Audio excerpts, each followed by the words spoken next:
মাননীয়ার এই যে অহংকার, যে আমি কারো কাছে ভিক্ষে চাচ্ছি না, কথা মতো কেউ একটা টাকা দেবে না, মাননীয়া সেটা ভালো করে জানে। মমতা বন্দ্যোপাধ্যায়ের এই বক্তব্যটা আগে শুনুন, তারপরে আমি চুল ছেঁড়া এর জবাব দিচ্ছি। আগে বক্তব্যটা শুনুন। প্রত্যেকেরই একটা দায়িত্ব আছে কিছু না কিছু করা, শুধু সমালোচনা করলে হয় না, মানুষের পাশে দাঁড়িয়ে সাহায্য করতে হয়। এবং ডিজাস্টার ম্যানেজমেন্টের একটা অ্যাকাউন্ট আমরা খুলেছি, যদি কেউ মনে করেন তাতে সাহায্য করতে চান। এটা সিএম রিলিফ ফান্ড নয়, এটাই ডিজাস্টারের রিলিফ ফান্ড, ডিজাস্টারের জন্য কাজ করার জন্য। এবং সেখানে আপনারা সাহায্য করতেই পারেন।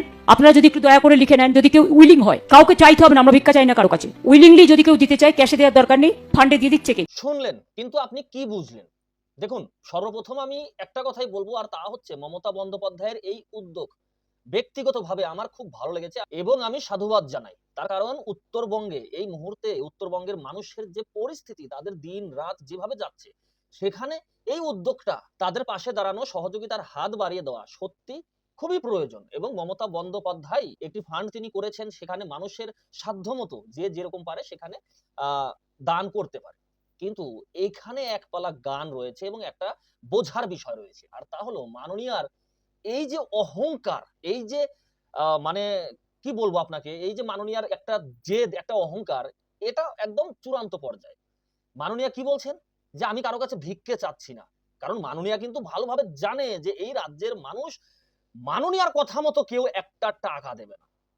মাননীয়ার কথা মতো, মাননীয়ার এই ফান্ডে যে মানুষ একটা টাকা দেওয়া কেউ কিন্তু দেবে না। মানুষ যদি টাকা দেয়, মানুষ এই উত্তরবঙ্গের মানুষের পরিস্থিতি, ধস বিধ্বস্তর যে পরিস্থিতি, সেই চিন্তা ভাবনা করে মানুষ টাকা দেবে।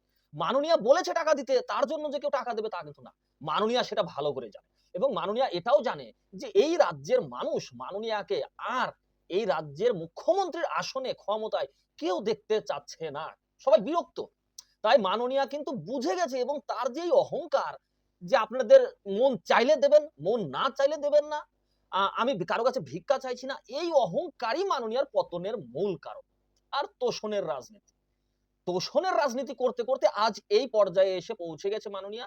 এতটা অহংকার তার শরীরের মধ্যে। এই রাজ্যের আমরা সাধারণ মানুষ, আমাদের কি কুকুর ছাগল বিড়াল মনে করে নাকি? যে আমাদের যখন যেভাবে নাচাবে, পুতুলের মতো যখন যেরকম নাচাবে আমরা সেরকম ভাবে নাচবো, আমাদের যা কিছু বলবে আমরা সব সহ্য করবো না? অত সহ্য আমরা করতে শিখিনি, এবার আমরা রুখে দাঁড়াতে শিখেছি।